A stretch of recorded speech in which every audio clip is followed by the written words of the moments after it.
Aloha. My name is Scott Spallina. I'm the president of the Senior Council Division. And today, on May 2nd, 2024, I'm happy to announce our next speaker. His name is Terry Revere, and his area of expertise affects a great many people on the state, on the islands. And I look forward to hearing from what he has to say. Just a brief background with respect to Terry is that he has worked on thousands of cases in his 30 plus years in practice, including cases involving personal injury, insurance, aviation, construction, business litigation, and class actions.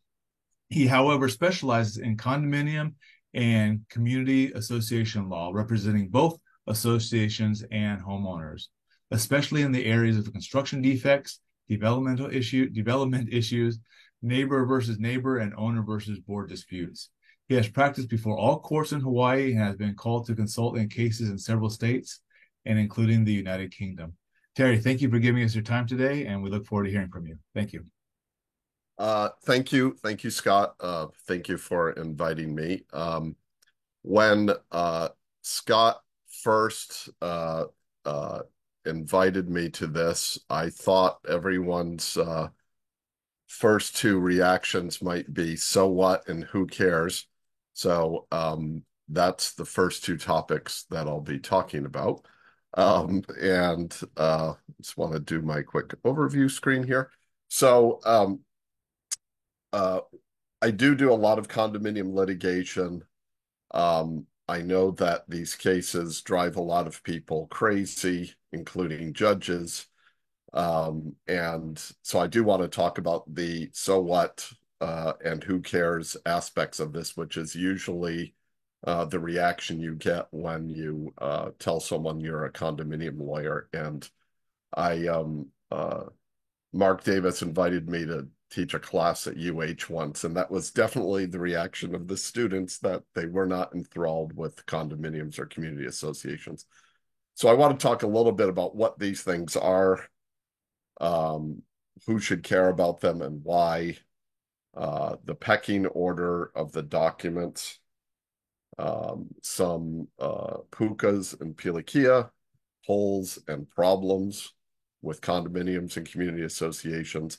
Then, of course, because I'm a litigation attorney, war stories. I do think that war stories are helpful sometimes because they help illustrate real life effects of things. So, and then I don't know how the format works in terms of questions, but if people have them, Scott can shoot them over to me, I guess. So, as far as the so what are we talking about, is often a lot of confusion, even among attorneys, about what it is we are talking about when it comes to condos and community associations. And condominiums are the most prevalent by far type of association in Hawaii, not even close. The numbers are much, much higher for condominiums than other types of community associations. And condos are governed by HRS 514B, community associations 421J, cooperatives 421I, and timeshares 514E. There are other odd type of things out there like planned unit developments, etc. But these four will capture probably 98% plus of what we're talking about. One of the things that is interesting about the statutory structure is that there is a statutory structure for condos. They are very, very lengthy. It's a very, very lengthy chapter. There is also administrative regulations, which are outdated, but that exist about reserves, which is money that associations have to set aside. For practitioners, I think the big thing to just be aware of is that 514B is highly, highly regulated. There's a lot of 514B statutes. The other statutes are extremely, extremely limited. If you go into 421J and you compare it to 514B, it's not even close. They basically say, hey, be nice to each other. Uh, Homeowners associations give people certain documents, mediate your disputes, and good luck. And so, uh, not everything that's out there for condos is out there for other types of community associations, etc. And also, what can get confusing is in a large homeowners association, like in Mililani or some places on the Big Island, there'll be a very large homeowners association. Inside that homeowners association, there can be condominiums or sub associations. Then there can be timeshare associations inside some of those. There can then be things like rental pools that aren't really they're just kind of a group of owners getting together and agreeing to share their expenses and profits. So it gets to be very confusing, and there's a lot of overlap. Um, I think from a practical standpoint, what happens is um, judges and arbitrators that are stuck dealing with, for example, homeowners association, um, because there is not a lot of law under 421J governing homeowners associations. Some will just grab onto condo cases and say this is somewhat analogous, so I'm going to use that. And others will say, well, no, someone at the legislature must have made a conscious decision, so I won't use that because this is not a 514B condominium. It's something else, so I'm not purposely not going to consider it. So it's just an issue to be aware of. I have seen cases where sometimes when not enough attention is paid, that someone will say in a homeowners association, they start citing 514B and saying the board violated 514B or the unit owner did or whatever. And it's just not the applicable statute, and that can have some, obvious bad consequences down the road when motions to dismiss or summary judgment get filed. I am not responsible for any of the cartoons on this presentation, but I do thank Scott for including some of these. There is obviously a lot of condos have the reputation of being overzealous and too in control of people's lives. What are these things, and how do they function and dysfunction? So condominiums and community associations are often set up like a corporation. They're nonprofits. They make no profits. They have directors. They have de facto shareholders and the owners, and it's supposed to be run like a business. They're also kind of like a family because you have a group of people living together. And sometimes when groups of people live together, they might not get along.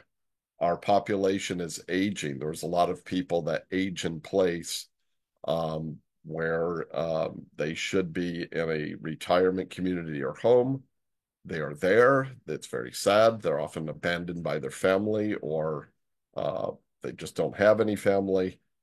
This can lead to a lot of issues. And so those type of problems that families deal with, condominiums and community associations have to deal with. There is also the Dennis the Menace versus Mr. Wilson problem of young people playing. The older people on the board don't like loud kids playing. They do things to try to regulate that. That can lead to a Fair Housing Act claim. Also, if a condominium is deemed a, quote, place of public accommodation, they can be subject to the ADA just like a hotel or a restaurant. So these lead to a lot of almost family law type issues, and except you can't divorce your neighbor, unfortunately. So in that sense, it's perhaps worse than family law, but that's what's out there. They're also obviously kind of like a government. They have elections. Uh, uh, They have some are very repressive, some are great. Like a government, they can pass laws, they can borrow money, and the uh, condos. I remember when George Bush the first was around, there was talk about a new world order, and that made people very paranoid about the UN for some reason. And people are obviously, due to the age that we're in, somewhat obsessed with politics now at the national level.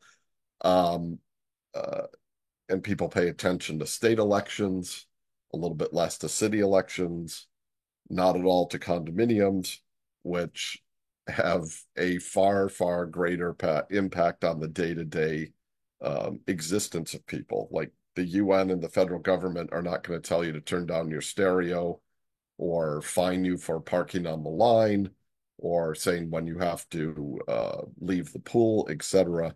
So there's like this, so I call this inverse ratio of the impact on your life and the attention that is paid to the government.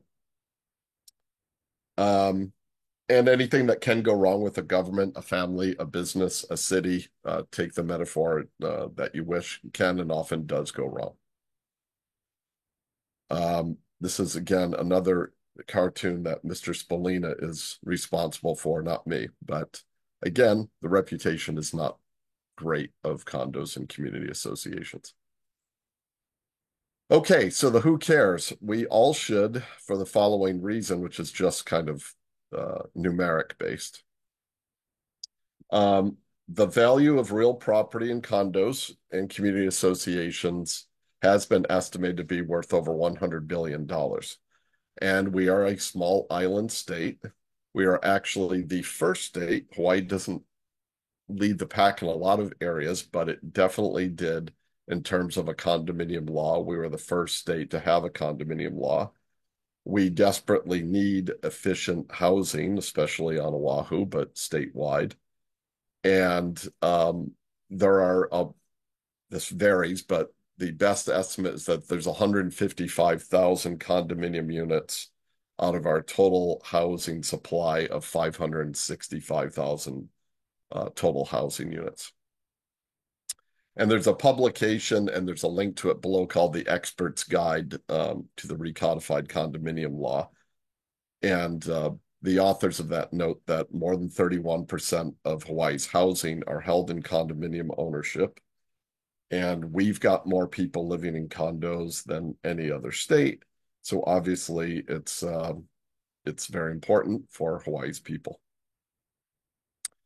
I call condominium, we call it condo land, people that do this, but it's sort of an invisible second largest island because if you look at just the numbers of people, more people live in condos and community associations than live on any of the neighbor islands, which is kind of a weird way of thinking of it.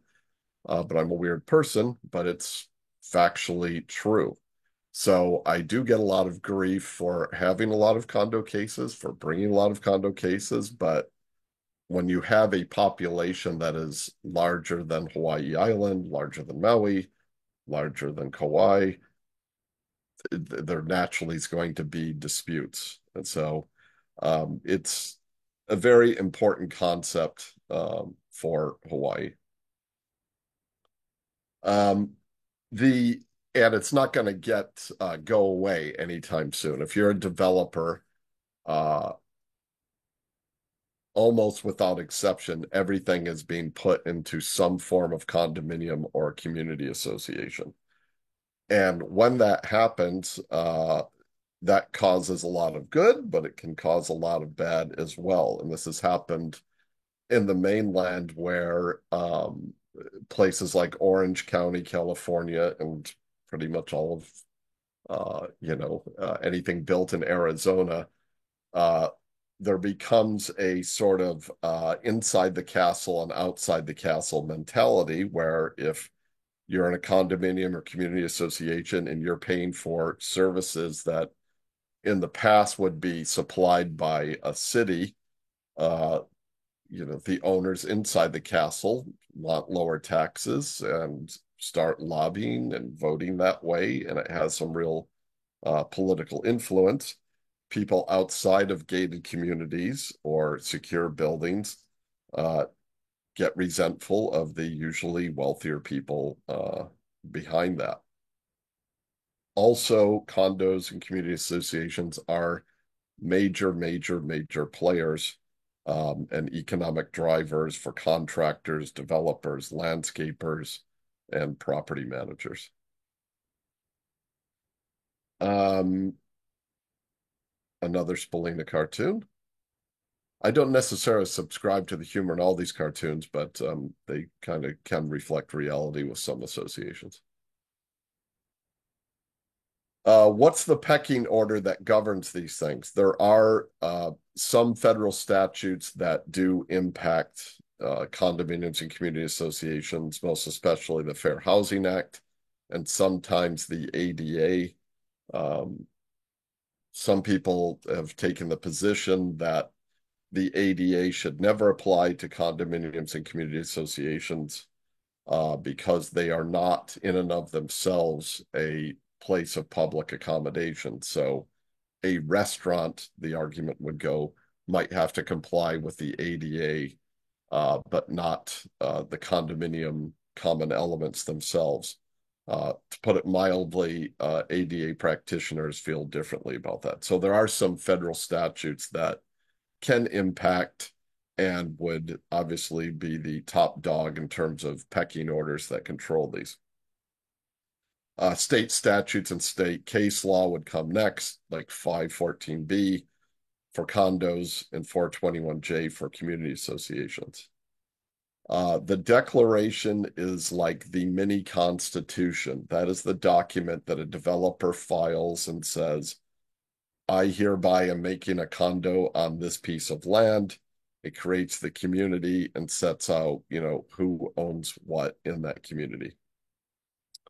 The bylaws are like statutes that are generated pursuant to, the power set forth either usually in the Declaration and in the statutes that allows the homeowners to have bylaws, amend their bylaws. Importantly, if bylaws are amended, they have to be amended via an ownership vote, not the board just deciding on its own fiat to change the bylaws. Also, there are house rules. The house rules are kind of like, to use the state analogy, mini administrative regulations, and they'll deal with day-to-day things like don't leave your bicycle out in the hallway, these are the pool hours, et cetera, et cetera.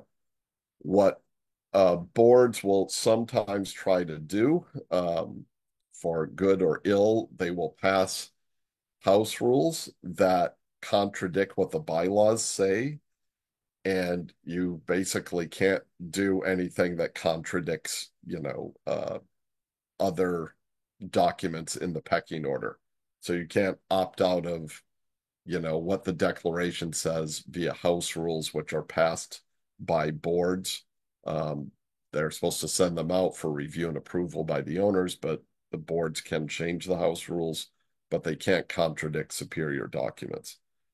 Also, built into 514B, condos are supposed to run their meetings pursuant to Robert's Rules of Order, which I have a copy of here. It's tiny, tiny, tiny little print, and it goes on and on and on. And you need a degree in nuclear physics to understand it all. It's supposed to make meetings run more efficiently, but it's about 700 pages long and not a very exciting read. But there are parliamentarians out there that can help boards get through either complicated or contentious meetings. The lawyers can kind of sort of do it that practice in this area, but if anyone suspects they're going to have a very contentious meeting, they might want to hire a parliamentarian to handle whatever's going to go down at that meeting. Okay, some of the pukas and pilikia. Again, I think I mentioned this before. Condominiums have a lot of statutes. Everything else is basically the Wild West. There is very, very little statutory regulation of uh, what occurs in a Chapter 421J condominium, or excuse me, community association. So it's heavily contract based and not 514, doesn't have the regulations like 514B does. So, and as I mentioned earlier, some judges, even though they're looking at a condominium or a timeshare dispute, will look to 514B for some kind of guidance. Others do the exact opposite and say, if they wanted that in 421J, they would have put it there. So, um, some say the Foxes write the statutes governing henhouse living. So, uh, these statutes, there are parts of them, 514B, that is basically just there for developers. What they need to do, they need to file, for example, the declaration, and they need to file a condominium map showing what's the layout of the thing that we're looking for, etc. So there is a lot of lobbying that goes on that affects 514B. Developers lobby a lot. Contractors lobby a lot. Industry players, condominium lawyers, condominium management companies lobby a lot. As usually what happens when there's vested economic interests, they are protecting those vested economic interests, and the consumers generally are not, although lately um, uh, individuals as well as some organized groups are going to the legislature and asking for things like 514B, 191, which is one of the more recent statutes and designed to protect owners from being retaliated against, as well as board members from being retaliated against. So there is some lobbying that does occur, but there are also things that are written that are just the product of lobbying, things that favor developers, things that favor contractors, things that favor boards, etc.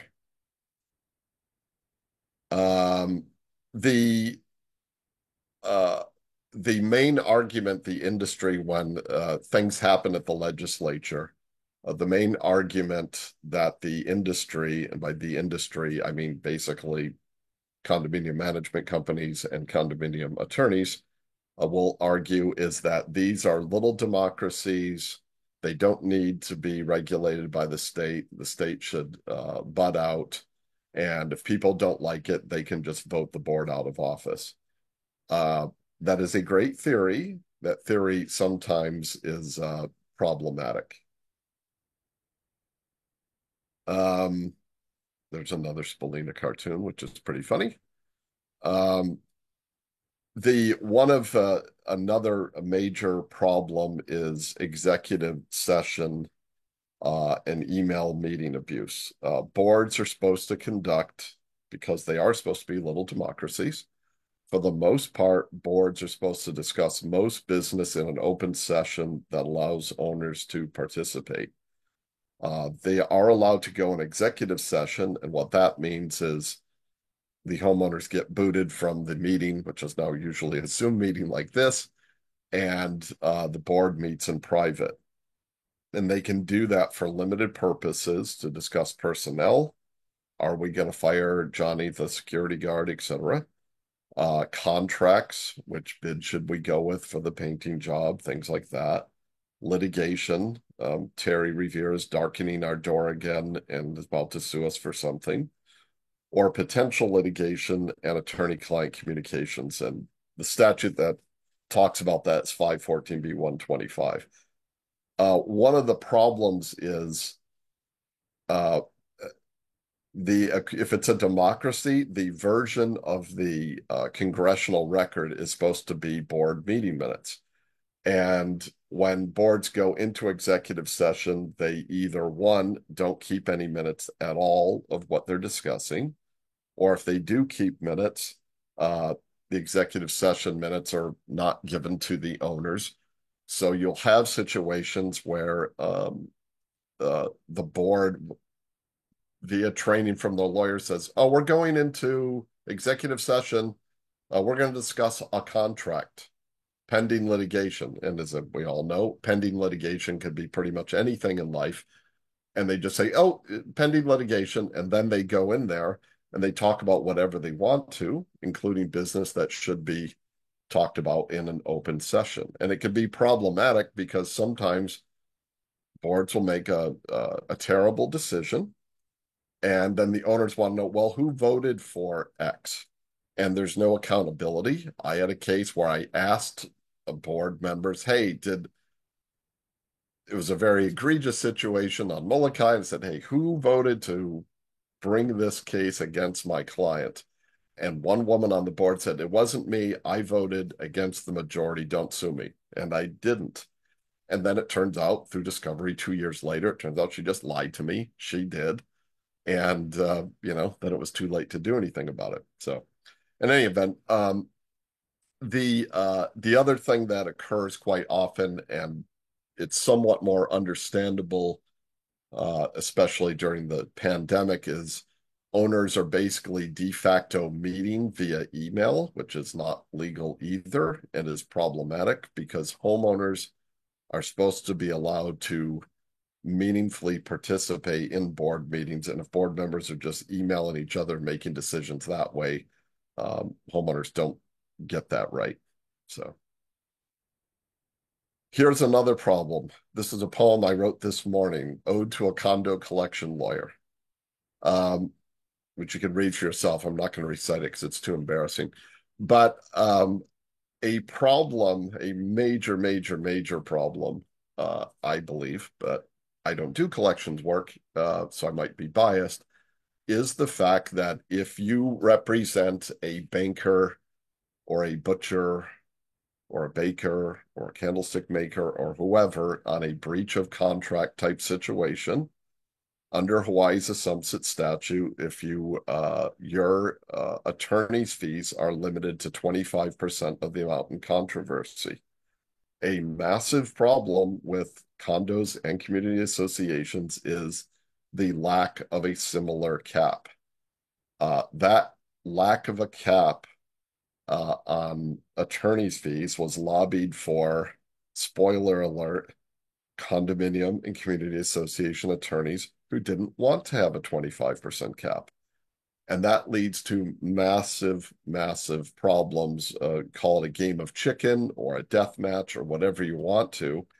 There are cases, and some have been reported in the press, where someone will have a fine for $150 for their dog, and then they'll have the condo going after them for not paying the $150 fine for the dog, and the owner starts contesting it, and blah, blah, blah.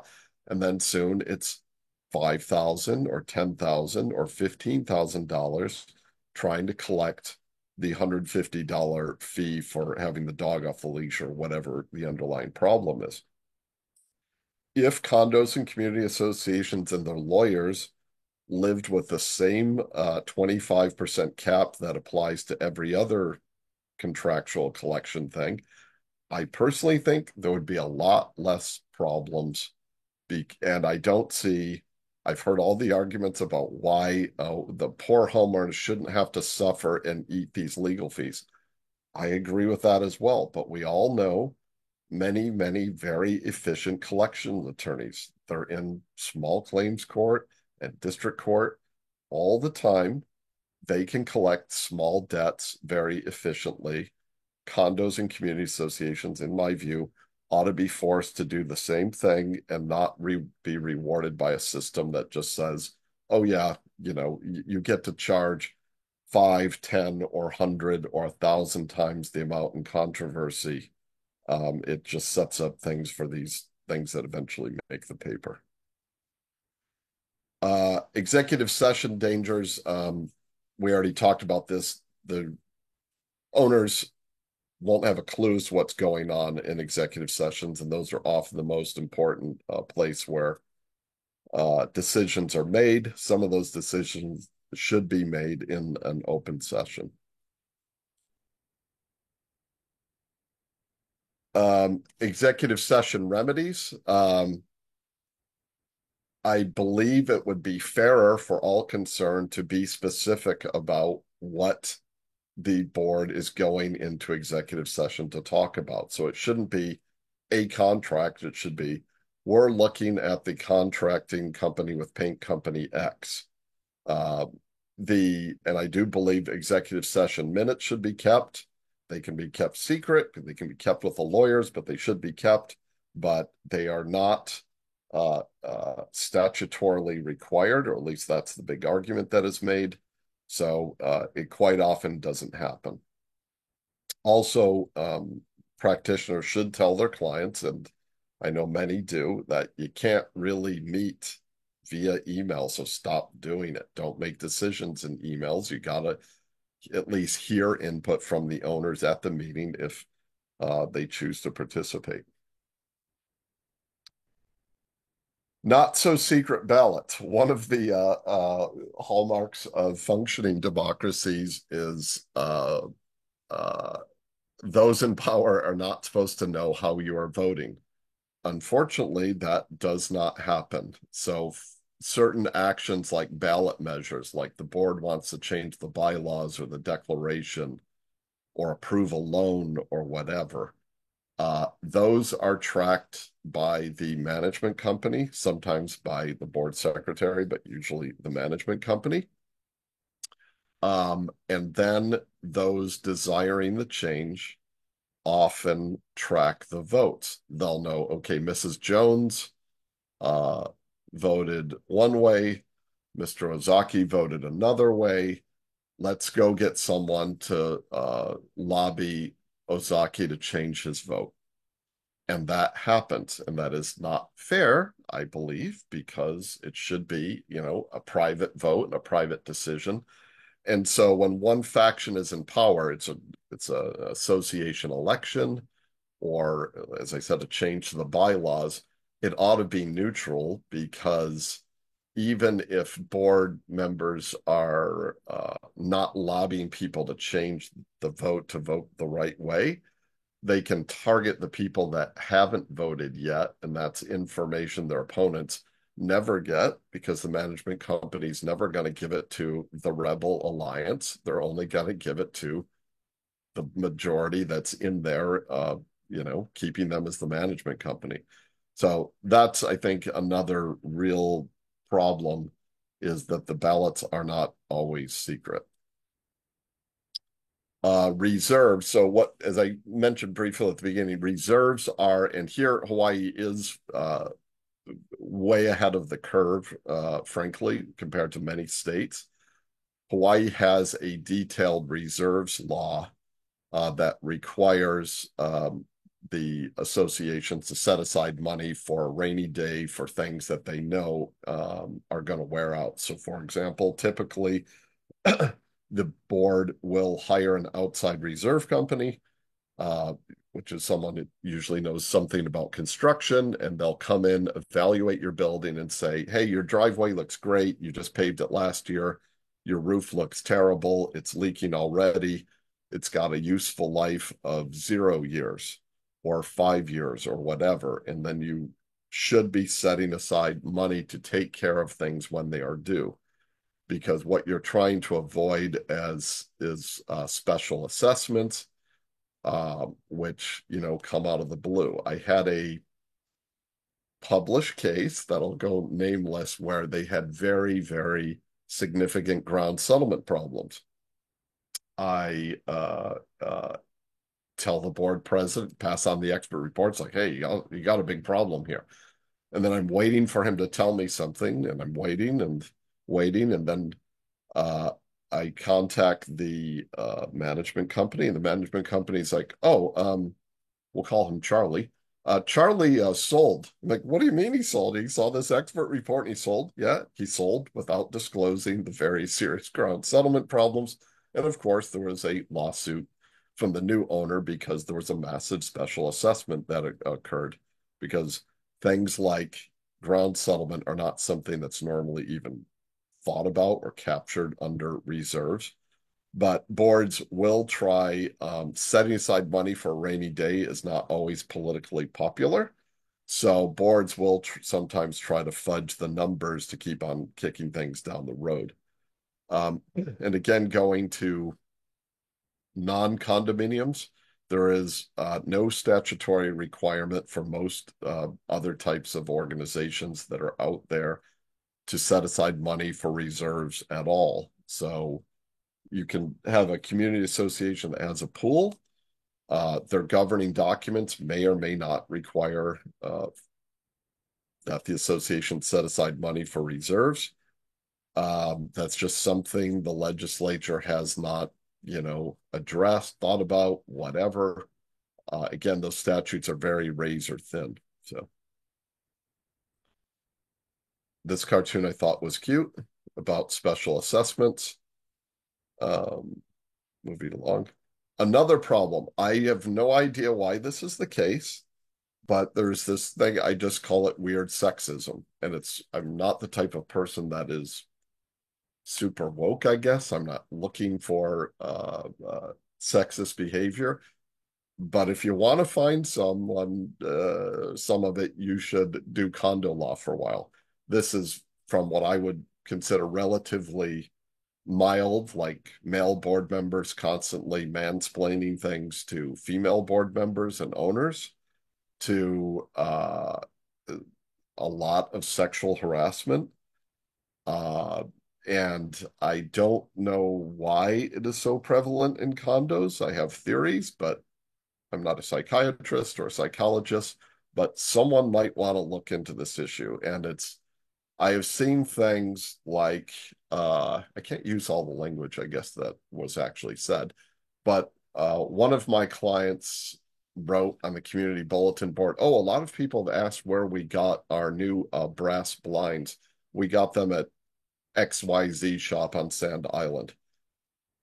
Male board members attacked her like she, just committed mass murder. Doesn't this F word, B word know that we already dealt with the effing blinds last year? Who does this C word think she is? Things like that happening routinely. I had another client who said, who was an American lady from the mainland, married to a Japanese national, and she just started questioning the roofs. I thought the Japanese really knew how to keep their wives in line. What's wrong with her? He should beat her with a stick. These things for mild questioning of, aren't we going to fix the roof? So I don't know why it's happening, but we have a lot of cases with it. It's weird. It's outrageous. Someone should look into it. But anyway, it's a strange problem, but it's there. Okay, so and I look back and I think sometimes my cases are fascinating, sometimes they are boring. But just to give you, I'm just going to go through some recent cases we've had in the last few months to see how crazy condo land can get. Um, this one, which I was just working on a reply memo before I jumped on this call, and I call it the Don Corleone repair. And this was a condominium on the Big Island. There were structural issues with certain lanais. The board knew for years that, of course, these were common elements, which means a common problem and a common expense. And the board started that repair project. And the board was fine with doing the repair project when they thought it was going to be a minor repair. Once it became an expensive repair project and the whole things had to be torn down and were torn down, they then told my clients, "Oh, you know what? I know we told you it's a common expense and we were going to fix this, and I know we've now completely destroyed the lanai structures. And I know that if you open your lanai, the door from your living room to your lanai, you'll plummet to your death or significant injury. But we now think this is your problem, and we're not going to continue with the repairs unless you pay up immediately. We want 250 grand." So that didn't end well. Still, not complete yet, but the arbitrator was not amused. And these things happen when board members will go to, in this case, unfortunately, they went to the lawyer who previously said it was a common expense. And then a board member who didn't want to pay for it went to the lawyer and basically lobbied her to change her mind.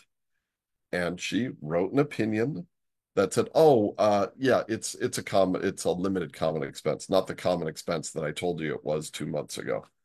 So lawyers kind of need to stop this and just tell their clients they are wrong and life is hard sometimes, but you need to move on and not just be overly flexible in their opinions. Another case where we had a board president, she's having an affair with another owner. He wants to build a lanai on common elements. Uh, she pushes it through. He made one presentation on the record in the minutes that says, please provide us with more information. That was the upshot of official board action in the documented in the board meeting minutes. Then the board did tons of meetings via email, which is not legal, and pushes through an amendment that was later stricken in by the arbitrator. The board seizes all doors case. There's a board. These are always on Maui for some reason. But anyway, there's a board that has a lot of ties to a subset of the owners in the rental pool. The rental pool is not doing well. Lots of people are leaving the rental pool. The rental pool model is dying because it's easier and more convenient for people to use Airbnb. So instead of accepting that reality, the board is now taking the position that the unit owners' doors that lead to their separately deeded and owned real property is now the board's property. They're going to take control of the owner's doors. And they are doing this despite the fact that their lawyers have told them in a published book, no, you should not control people's locks. There are so many obvious problems that come from controlling people's locks to their homes. They just did it anyway. So that's a problem, to put it mildly. Another recent arbitration we had is a board president entered into an extremely bloated contract. And there were many questions about why is this guy agreeing to basically what was a de facto non-bid contract for millions of dollars more than the work than was needed to get the work done. So the owners are going to boot him from the office. He sees the handwriting on the wall because, of course, he has access and knows how the votes are going from the management company, knows he's going to be booted, and just signs a multi-million-dollar contract with no board approval. And that led to a massive kerfluffle and arbitration. So board members, to put it mildly, especially if they are signing multi-million-dollar contracts, ought to put it mildly, get 3 bids if possible, have a board meeting, get advice of the council whether you should enter into this or not, and have a vote on entering into especially very large contracts. This is another case. I call it the not so free speech fees. And again, a lot of these things came out in Civil Beat and other publications. A board president who was doing a lot of things to get a lot of people upset would have owners criticize him in a board meeting or have owners criticize him via letters to other owners. There is, to put it mildly, a free speech issue. There's also something called the common interest privilege, which basically says, hey, if we're in a community and we've all got an interest in the common elements, we've got to be able to talk about things without fear of retribution, et cetera, et cetera. So this guy responded by going to the association's law firm and saying, write everyone cease and desist letters. So I think I'm not sure if we've got them all, but I think there was either 9 or 13 owners, all of whom got the identical uh, scary letter from the lawyer, followed by, and, oh, by the way, for speaking out, you're getting this letter, and we're also charging you thousands of dollars for writing you a nasty letter. So again, a lot of the problems in condominiums that we lawyers shake our heads at, but we are causing a lot of these problems by not saying, hey, so they wrote you a nasty letter. How about you write your own letter back to the owners? By the way, as the board, you basically have franking privileges and can use the emails that the property manager has that your opponents won't have, and they just could blast out an email to dispute things instead of hiring the lawyers as paid muscle to intimidate and shut people up. But unfortunately, uh, that happens. Um, I've been yammering a long time, which is not unusual for me, but those are just some of the things I thought were interesting, some problems, some holes in the law that I thought I should discuss. So I'm not sure if there's any questions. Yeah. All right. If anyone has any questions, go ahead and use the Q&A functions, and then I'll read it out loud for the sake of the recording. And actually, I have a couple questions myself here from Mr. Revere. Oh, Um, fine. you indicated that there's the weird sexism that you're encountering in handling these cases. Have you noticed any targeting towards the senior population that live in these associations? Um, yeah, for sure. And well, yeah, and it runs the gamut, and frankly, obviously, and this isn't, I think, falls under the category of news, but on condo boards, quite frequently, it's seniors that are running these condo boards because they have more time. If they're retired, they do have experience from whatever careers they were doing before they retired, for sure. I think the biggest area of neglect, which happened I'm pointing towards Kaneohe from my office. What frequently happens, unfortunately, is it's almost like more abuse from family members that are living with a senior than then the board, like, what do we do about this? We know what's going on. We've called the cops, nothing's happening, etc. That issue, and also where a senior will have dementia and the family just makes a decision, oh, we'll just stick them in the family condo studio in Waikiki, de facto abandon them, then they have hoarding issues and hygiene issues, and it becomes a problem for the whole building. So, yeah. Thank you. All right, and we have some questions in the Q&A function. First question is interest rates are soaring. What are the requirements, I believe, for condos? Yeah. So condos are required, and this has become an issue on Maui. Condos are required to have insurance, which is full replacement coverage under, like, for fire and risk of physical harm. Uh, and that's statutory under the insurance provisions of 514B. Um, so that's what they are entitled, or it's not entitled, that's what they are required to do. Uh, we are hearing reports that because of the Maui fire, um, because of there are people that are climate change deniers. I can tell you that uh, large insurers are not climate change deniers and are acting accordingly.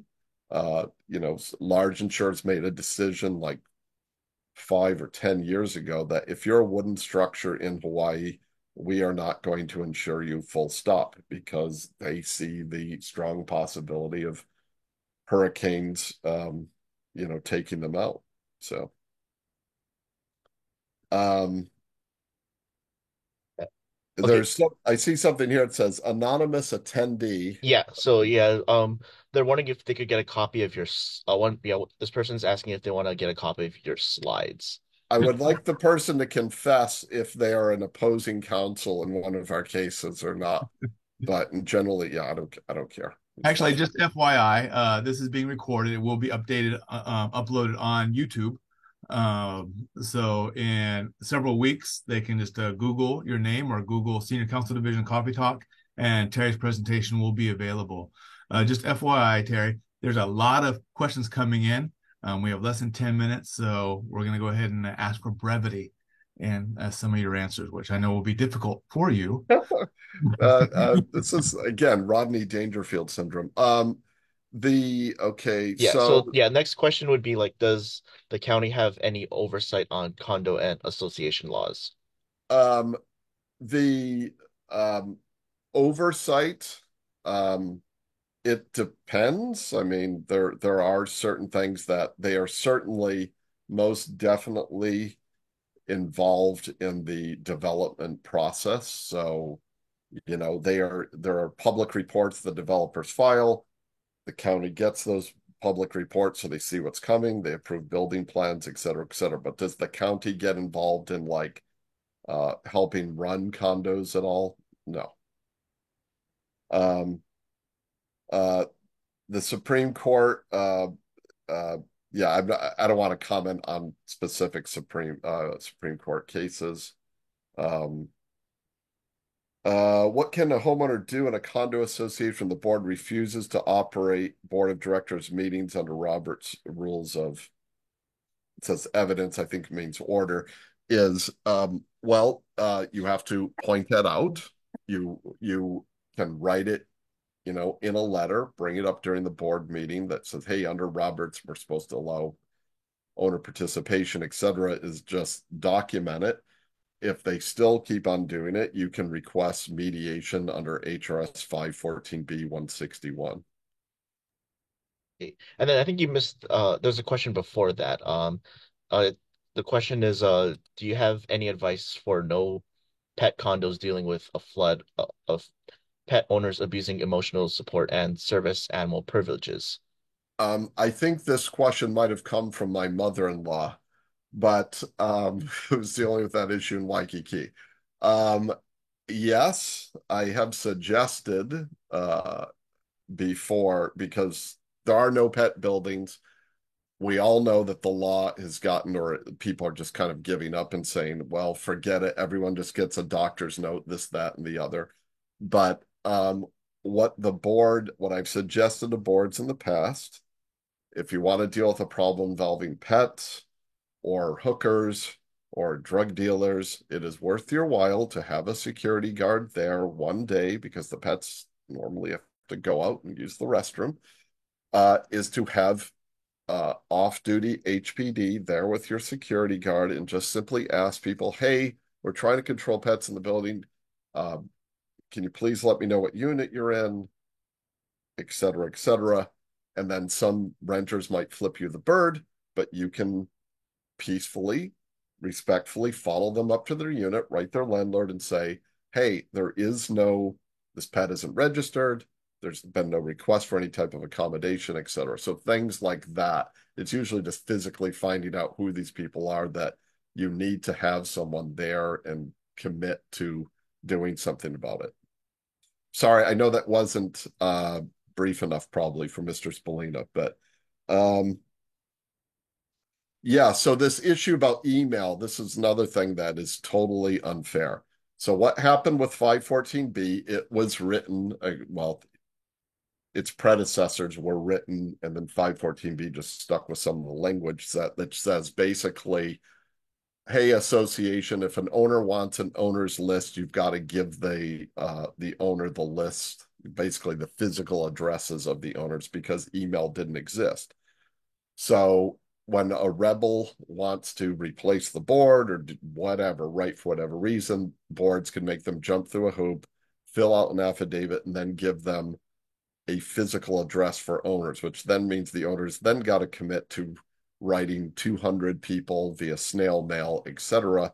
In the meantime, the board uses emails. that they've collected just in their general registration. I think it's incredibly unfair. People that like doing this to rebels will say, well, the statute says we don't have to give them the email, and your client will probably harass people via email. So it's, again, 514B is not caught up with modern times. There is, however, 514B-9, which says basically people are supposed to act in good faith, and that another case law could be used to say it's not fair that one side gets the emails and the other side doesn't. And if people don't want an email, they can just block emails. It's not that difficult. Um,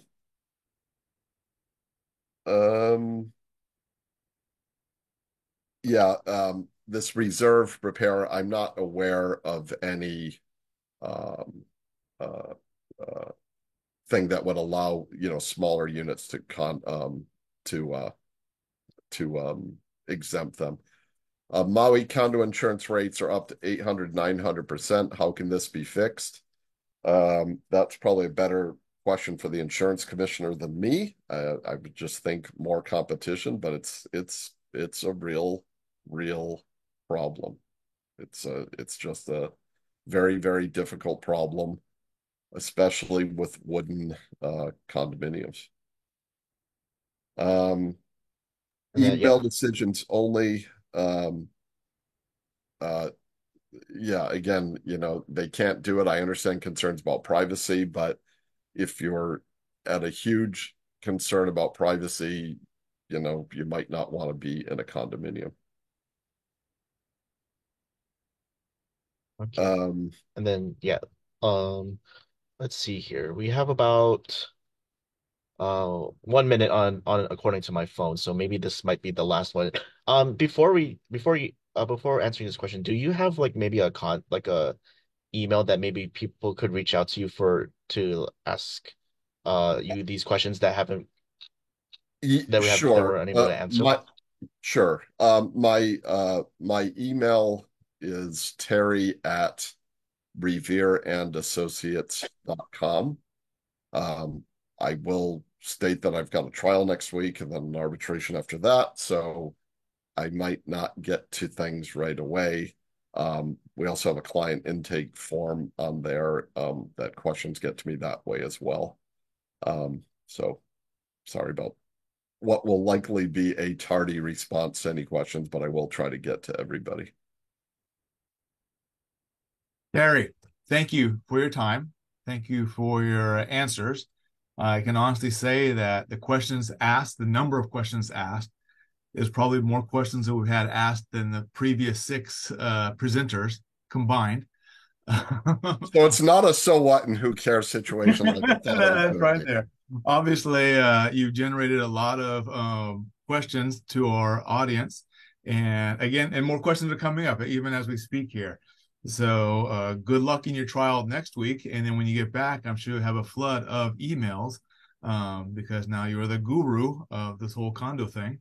But thank you for presenting and making us realize just how big a problem a lot of homeowners association residents deal with, and just the complexities of living in an HOA and living in a condo in Hawaii. So again, thank you for your time, and have a good day. All right. Thank you all. And thanks for coming, everybody. And again, ladies and gentlemen, those tuning in, if you've missed any part of Mr. Revere's presentation, it will be uploaded to YouTube. So you can listen to his speech and also look at those wonderful cartoons that were included in the PowerPoint presentation and laugh because they are very funny. So anyways, at this time, we'll be signing off, stopping the recording. Thank you very much, Desmond.